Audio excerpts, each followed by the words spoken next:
दूसरे भाग में आगे की कहानी सुनिए। इतनी कथा कह श्री सुत जी बोले, हे सौनक जी, परम भगवान श्रेष्ठ वैष्णव श्री सुखदेव जी से हे उत्तम प्रश्न जब राजा परीक्षित ने किया, तब उनके सद्विवेक की सराहना करते हुए कलयुग पाप नाशिनी भगवान लीलाओं का इस वर्णन श्री सुखदेव जी ने प्रारंभ किया। श्री सुखदेव जी बोले, हे उत्तम राजर्षि, तुम्हारी व्यवस्थित बुद्धि ने अत्यंत उत्तम प्रश्न किया है, जिसके कारण भगवान वासुदेव ने तुम्हारी सर्वोत्कृष्ट निष्ठा उत्पन्न हुई है। भगवान वासुदेव की कथा प्रश्नकर्ता, उत्तरदाता एवं श्रोता स्त्री पुरुषों को सभी प्रकार के से पवित्र कर देती है। जैसे गंगा जल अनेक आताताई राजा महाराजाओं सेनाओं के अत्याचार से दुखित पृथ्वी ब्रह्मा जी की शरण में अपनी करुणा कथा कहने गई गौ रूपिणी करुणा मूर्ति पृथ्वी ने पिघला देने वाली अपनी पीड़ा ब्रह्मा जी से कही। ब्रह्मा जी उसके सुख से द्रवित होकर उसके तथा देवताओं के कल्याणार्थ शंकर जी को साथ लेकर क्षीर सागर श्री विष्णु भगवान के पास जा पहुँचे। भगवद दर्शन पाते ही वे सभी पुरुष सूक्त के सहस्त्र शीर्षा पुरुष आदि 16 मंत्रों से स्तुति करने लगे। जिस समय ब्रह्मा जी अपने प्रभु चिंतन में निमग्न थे, तभी उन्होंने आकाशवाणी सुनी। सुनते ही उन्होंने भगवद के आदेश से सबको परिचित कराते हुए आज्ञा अनुसार अविलंब कार्य करने को कहा। हम लोगों की प्रार्थना से पूर्व ही भगवान पृथ्वी की रक्षा का दृढ़ निश्चय कर चुके थे, इसलिए हे देवताओं, तुम सब भी मृत्यु लोक में जन्म धारण कर विविध रूपों में वहाँ रहो और यदुकुल की शोभा बढ़ाओ। देवांगनाएं भी गोपिकाएं बन ब्रज में जन्मे, जिससे अवतार धारण करने पर वे परम ब्रह्म का विहार विनोद ब्रज भूमि में कर सकें। 1000 मुख वाले शेषनाग भी वहाँ बलराम बनकर प्रभु प्रसन्नता हेतु पहले ही उत्पन्न हो चुके थे। तत्पश्चात परमेश्वर की आज्ञानुकूल देवकी का गर्भ खींचने के लिए और यशोदा जी को भी मोह ममता में डालने के लिए अपने अंशों सहित विश्व मोहिनी माया भी वहाँ उत्पन्न होगी। श्री सुखदेव जी बोले, प्रजापतियों के सर्वस्वरूप ब्रह्मा जी पृथ्वी तथा देवताओं को संभालने के पश्चात अपने लोक चले गए। यादवों ने पूर्व महाराज सूरसेन मथुरा में निवास करते थे। उनका मथुरा एवं सूरसेन जैसे देशों पर राज्य चलता था। मथुरापुरी तो आदिकाल से ही यदुवंशियों की राजधानी रहती चली आई थी। यहाँ तो सदा ही श्री कृष्ण भगवान निवास करते थे। एक समय सूरसेन सुत वसुदेव जी मथुरा में अपनी नूतन प्रिया देवक पुत्री देवकी के संग अपने गृह प्रस्थान हेतु रथासीन हुए। उग्रसेन सुत कंस भी अपनी भगनी देवकी के स्नेह करते के हेतु सैकड़ों स्वर्ग रथ ले स्वयं देवकी के रथ को हाँकने के लिए उसी रथ पर जा बैठा।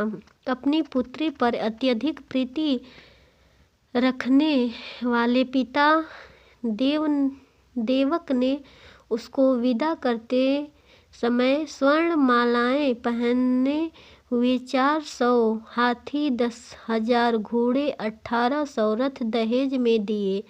इसके साथ ही सेवा परिचर्या, नाना वस्त्राभूषण, सम अलंकृत 200 दक्ष दास एवं सुविज्ञ सुंदर सुकुमारी दासियां भी दहेज में दी।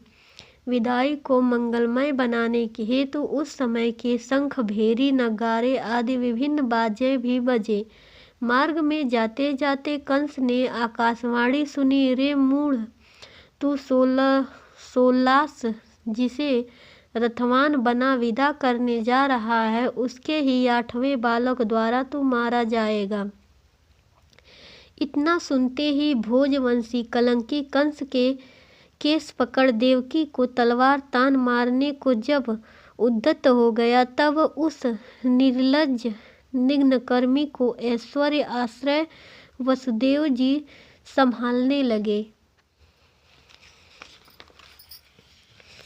वसुदेव जी बोले,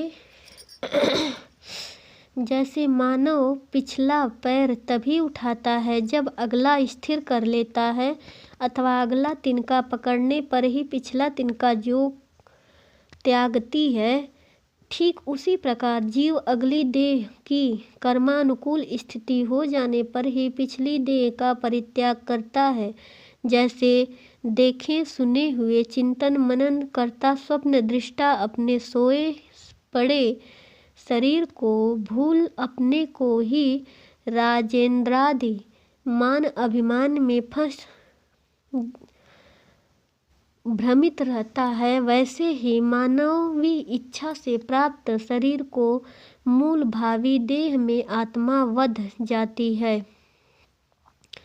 फलदायी कर्मों से प्रेरित यह दोषमुक्त मन जिन पंचभौतिक देहों की ओर आकृष्ट होता है, जीव अहंकार के कारण उन देहों को प्राप्त होते हैं। जैसे प्रतिबिंबित ज्योति पवन प्रकाशित पानी में कपती फटती प्रतीत होती है, ठीक उसी प्रकार अभिमान अज्ञान निर्मित देह में जीवात्मा मोह ग्रसित दिखाई देती है। सद्विवेक कल्याणकारी को किसी से भी दोष द्रोह मानना अहितकर है। जो शत्रुभाव किसी से भी रखता है, उसे उसका भय बना ही रहता है। हे राजन, तुम दीन वत्सल होकर अपनी इस छोटी बहन अबला को मत मारो। देखो, यह करुणा की मूर्ति तुम्हारे सम्मुख काष्ठपुतली बनकर दीन भाव से खड़ी है। श्री सुखदेव जी बोले, हे परीक्षित, वसुदेव जी ने यद्यपि साम तथा भेद बुद्धि से उसे बहुत कुछ समझाया, किंतु वह देवकी की हत्या करने का अपना विचार त्याग नहीं पाया। इस पर वसुदेव जी ने सोचा, आई हुई मृत्यु को यथासंभव दूर करने का प्रयत्न तो करना ही चाहिए। व्यवस्था की असफलता पर फिर उसे दोषी नहीं माना जा सकता। उन्होंने सोचा, कंस को देवकी के बच्चों से भय है।